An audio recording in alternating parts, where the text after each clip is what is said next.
Hospital کو وہ خود بھی ڈاکٹرز تھے. the end users were also the people who were planning it.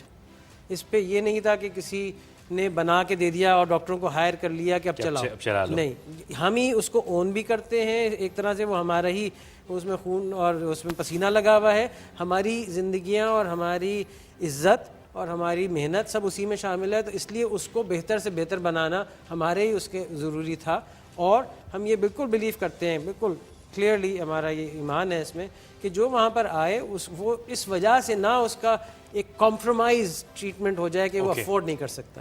So if it is it should be the best, if it is good for anybody it should be good for everybody. اچھا, ابھی ہم نے اس کی جدت کی بات کی, لیکن ابھی باتیں کرنی ہے کہ وہ کیوں بنا, کیسے بنا, کن مشکلات سے بنا, کیونکہ ہمیں یہی پیغام ان کو دینا ہے کہ مشکلات ہوتے ہوئے بھی اتنا عظیم کام ہوتا ہے. اس سے پہلے ایک چھوٹا سا وقفہ لیتے ہیں.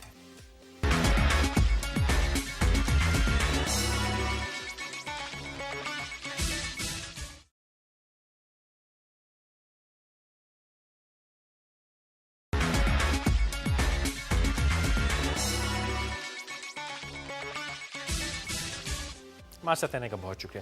اور صاحب یہ بتائیں, انڈس ہاسپٹل کا سفر شروع کیسے ہوا اور کن مشکلات کے ساتھ ہوا؟ دیکھیں, ہم سب ایک پبلک سیکٹر یونیورسٹی سے, میڈیکل اسکول سے تعلیم حاصل کی, ڈاؤ میڈیکل کالج سے. جی. سول ہاسپٹل میں ہم کام کرتے رہے. ہم نے غربت کو بہت نزدیک سے دیکھا اور جو حالات تھے وہ بھی دیکھتے رہے اور اس کو امپروو کرنے کی اپنی تہی کوشش کی. اسٹوڈنٹ لائف میں پیشنٹس ویلفیئر ایسوسی ایشن شروع کی, اور ہم سب کا تعلق اسی آرگنائزیشن سے جہاں سے ہماری تربیت ہوئی. اسی وقت احساس ہو گیا تھا کہ یہ جو کمی ہے, جو اسٹیٹسٹکس ہیں کہ جی جتنے بیڈس چاہیے اس ملک میں وہ ہے نہیں, مطلب جتنے چاہیے اس سے تو بہت دور تک, مطلب آپ اس کی فگرز کو آپ سوچ نہیں سکتے ہیں کہ اگر لوگوں کو پتہ لگ جائے تو وہ ویسے اس سے ہی مر جائے, مطلب اس فگرز کو سن کے ہی مر جائے. ویسے فگر اندازاً کتنا گیپ ہے ہمارے سر؟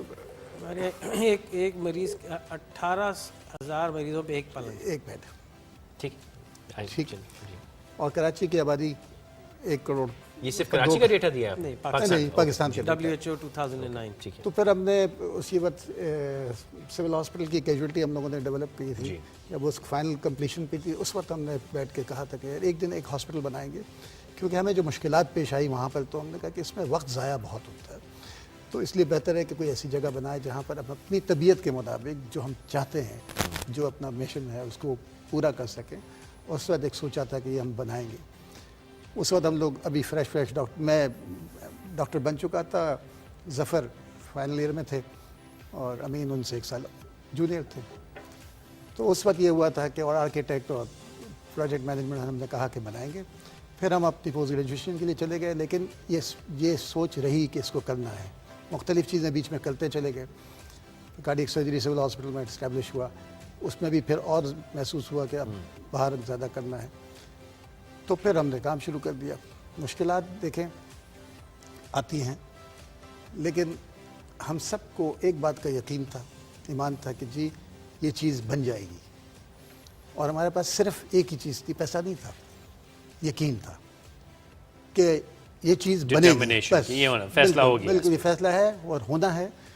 اور الحمدللہ 2005 میں ہم کو یہ جگہ ملی, ہم نے اس کے اوپر کام شروع کیا. اور جس وقت کام شروع کیا تو اس وقت بھی پیسہ نہیں تھا, مطلب ہم نے 10 لاکھ روپے جیب میں تھے اور ہسپتال بنانے چلے تھے. اور 35-40 کروڑ کی کہانی تھی کہ انیشل فیز 1. اور جب مجھے یاد ہے کہ ہم نے 10 کروڑ روپے کی LC کھول دی تھی بغیر پیسے کے, مطلب زیرو مارجن کے اوپر. خیال کریں لوگ کہیں گے فراڈ کیا تھا یار.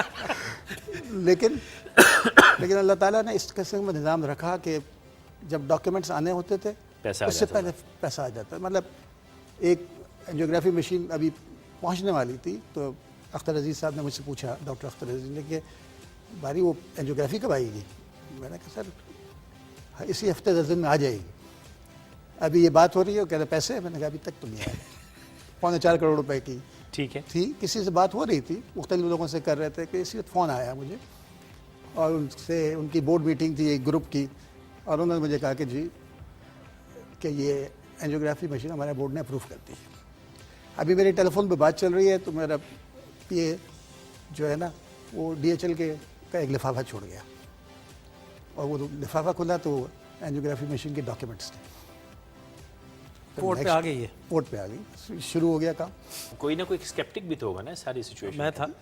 میں تھا اس میں کہ یہ جی ان کی پوسٹ دوائی اسپتال کیسے چلے گا, اور یہ مجھے لگتا تھا کہ چلو ٹھیک ہے, جو نہیں دے سکے اس سے نہ, جو دے سکے اس سے لے لیں. مگر اور مجھے لگتا تھا کہ شاید ایک دو اور ہم میں سے اور بھی ساتھی تھے کہ شاید مشکل ہوگی. مگر جب کچھ اللہ تعالیٰ کے اپنا نظام چلتا ہے, انسانوں کے دل بھی وہی بدلتا ہے.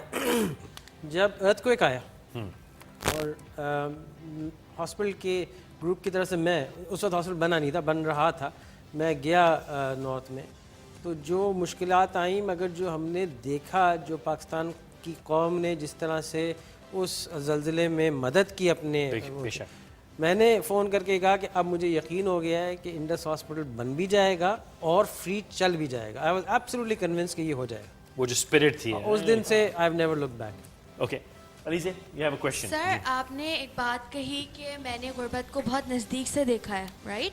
تو اسی بات میں پوچھنا چاہوں گی کہ جو آپ کی زندگی میں جو کٹھن وقت آتا ہے, it brings a certain level of experience to you. تو کیا آپ کو لگتا ہے کہ وہ لوگ کہ جو بہت ہی انڈر پریویلیجڈ گھرانوں سے اٹھ کر آئے ہیں, وہ جو سکسیس سٹوریز ہیں, اور ایک کچھ لوگ وہ ہیں کہ جو obviously they had all the facilities, ان کے اندر کوئی ڈفرینس ہوگا پیشن میں؟ Because doctors are very passionate people. Interesting. مطلب امیر کی پیشن اور غریب کی پیشن میں کتنا فرق ہے؟ آئی تھنک جو غربت کو قریب سے دیکھا ہے وہ اللہ کا شکر ہے, بہت کرم ہے کہ ہم اپنی بات نہیں کر رہے, مگر ہم نے غریب مریضوں کو دیکھا ہے. یہ دعا کرتے ہوئے اللہ تعالیٰ اس کو اٹھا لے تاکہ میں باقیوں کو بھوک سے ان کا وہ کر لوں. تو we have really seen the suffering. جوان بچے کے لیے وی ہیو ریئلی کہہ رہا ہے کہ جی یہ اللہ اس کو اٹھا لے. یہ کہنا کہ غریب آدمی میں پیشن زیادہ ہوگا, امیر آدمی میں پیشن کم ہوگا, یہ صحیح بات نہیں ہے. آئی تھنک دونوں میں ہو سکتا ہے. ہاں, ایسا نہیں ہے کہ جس میں زیادہ تکلیف صحیح ہو تھیوریٹیکلی اس کے پاس زیادہ ہوتا ہے کہ میں نے کچھ کرنا ہے. ایک تو ہوتا ہے اس کی ہمت ٹوٹ جاتی ہے, دوسری طرف اس میں ریوولٹ بھی تو اتنا ہی ہوتا ہے, مگر ایٹ دا سیم ٹائم بہت دفعہ ایسا بھی ہوتا ہے جس میں زیادہ وہ مشکل میں ہوتا ہے, اس کو پہلے اپنے آپ کو سٹیبلائز کرنے میں اتنی ایفرٹ لگ جاتی ہے کہ کبھی کبھی وہ جو ایکچوئل مقصد اس کے ہوتا ہے وہ پیچھے رہ جاتا ہے. اچھا, اس سوال پہ میں وقت یوں گزار رہا ہوں کیونکہ ہم عادی ہیں بحیثیت قوم یہ کہنے کے لیے کہ یار یہاں کچھ نہیں ہو سکتا, میرے پاس تو کوئی اپرچونٹی نہیں ہے, کوئی پلیٹ فارم نہیں ہے. تو وہ ایک ہوتی ہے غربت پیسے کی, ایک ہوتی ہے غربت سچویشن کی. تو ہمارے سچویشن کی غربت بڑی ہے کہ میں کہوں یار میں کچھ کرنا چاہتا ہوں تو میں ابتدا کہاں سے کروں. لیکن ایٹ دا سیم ٹائم وہ جو غربت ہے وہ دھکا بھی پیچھے سے لگاتی کہ یار اٹھ کچھ کر. اینڈ وہ جو میں میسج دینا چاہ رہا ہوں وہ یہ کہ وہ ہے, پرابلم ہے, لیکن اس یا تو پرابلم آپ کو الاسٹک ہے یا تو وہ باندھ لے گی, لیکن آپ ذرا کھلیں گے تو وہ اسی طرح لانچ کرے گی. آپ بیٹا کچھ پوچھنا چاہ رہے ہیں کہ السلام علیکم. آپ نے بھی بتایا کہ آپ لوگوں کو لوگوں کی طرف سے چیریٹی وغیرہ ملتی ہے اور سب کچھ ہوتا ہے, تو گورنمنٹ لیول پہ آپ لوگوں کو کوئی مل رہی ہے سپورٹ اس آپ کے؟ گورنمنٹ نے ہمیں سپورٹ کیا. سب سے پہلے تو میں کہوں گا کہ اس طرح سے سپورٹ کیا کہ انہوں نے کبھی ہنڈرنس نہیں کی. یہ ایک بہت بڑا سپورٹ ہے کہ کبھی راستے کی دیوار نہیں بنے. بڑی مہربانی ہے, بہت مہربانی سب کی. مگر کیا ابھی جو ہماری زمین کا جو تھا اس کے لیے گورنمنٹ نے ہمیں سپورٹ کیا, فائنینشلی بھی کیا. جو ہسپتال بنانے اور چلانے میں خرچہ ہے وہ گورنمنٹ کی طرف سے نہیں ہے, وہ ہم لوگوں سے لیتے ہیں, اور اللہ کا شکر ہے ہو جاتا ہے, وہ دیتے ہیں. لیکن اس میں ایک چیز ایڈ کروں, دیکھیں آپ اچھا کام کر رہے ہوتا, دیکھیں ہر انسان کے اندر اچھائی بھی ہے اور برائی بھی ہے.